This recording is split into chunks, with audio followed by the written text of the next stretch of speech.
warahmatullahi wabarakatuh. Perkenalkan, saya Anissa Duyanti, mahasiswi Institut Agama Islam Negeri Madura, Fakultas Usuluddin dan Dakwah, Prodi Komunikasi dan Penyiaran Islam.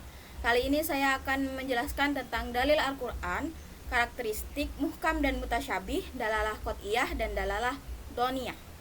Langsung saja ke definisi Al-Quran. Dalil Al-Quran adalah bukti atau petunjuk yang bersumber dari ayat-ayat Al-Quran yang digunakan untuk menetapkan hukum Islam atau menjelaskan suatu perkara. Secara bahasa, dalil berasal dari bahasa Arab. Dalil yang berarti petunjuk, bukti, atau alasan. Dalam konteks Al-Quran, dalil diartikan sebagai ayat-ayat Al-Quran yang dijadikan sebagai landasan untuk menetapkan hukum atau menjelaskan suatu perkara. Jenis-jenis dalil Al-Quran. Dalil Al-Quran dapat diklasifikasikan menjadi beberapa jenis, yaitu dalil qot'i. Dalil qot'i adalah dalil yang maknanya jelas dan tidak dapat ditafsirkan dengan makna yang berbeda. Dalil zanni. Dalil zanni adalah dalil yang maknanya tidak jelas dan dapat ditafsirkan dengan berbagai makna. Dalil qiyas.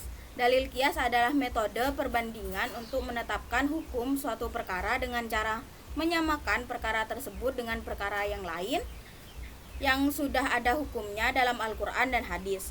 Dalil istishab adalah metode penetapan hukum atau suatu perkara dengan cara memperhatikan hukum yang telah ada.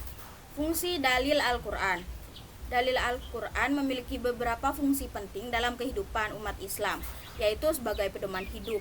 Dalil Al-Quran merupakan pedoman hidup bagi umat Islam dalam segala aspek kehidupan, mulai dari masalah kaidah, ibadah, muamalah, hingga akhlak.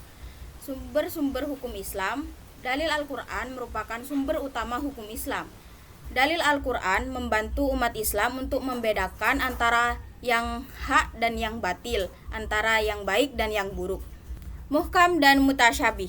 Muhkam berarti yang kompak. Logikanya, orang yang kompak dalam melaksanakan atau melakukan suatu pekerjaan, mereka tidak akan mengalami kesulitan.